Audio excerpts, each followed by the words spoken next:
Ahead of the anti-Gaddafi campaign, America's CIA was enlisting the colonel's security forces to question terrorism suspects. That deal allowed intelligence agents to circumvent safeguards against torture by transporting supposed insurgents to Libya.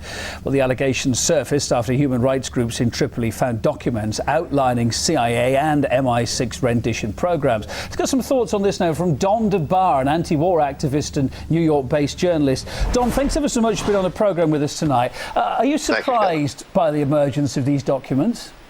Well, I'm not surprised that they're being presented. You know, go back to even the period after the fall of the Soviet Union, the so-called Verona documents. The U.S. CIA is very skilled at this information, and it's interesting here because the attempt is to play this in front of Arab audiences to show Gaddafi as being the U.S. ally, even though the forces fighting Gaddafi have had a coordinated 6-month bombing attack with NATO and the U.S. on their side. But this is playing to Arab nationalists so that the NTC can be seen as some sort of anti-imperialist front when in fact they are agents of U.S. imperialism.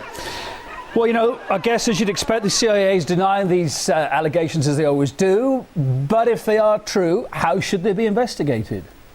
Well, they should be looked at in the context of the rapprochement that was a temporary one, as it turns out, where Libya essentially tried to get itself off the sanctions that had, they suffered for a decade or so, and to be allowed to trade in the international community. The cost was very high.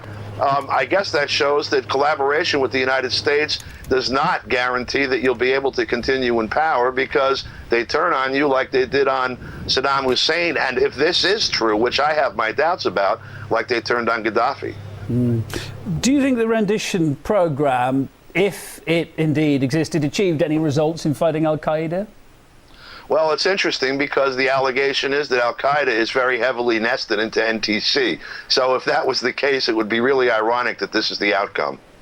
How likely is the future Libya now, looking to the future, going to be party to such behaviour again? If this did happen, could the US count on it happening again, or will they have to find other hosts, do you think, in the future? What's your take on that?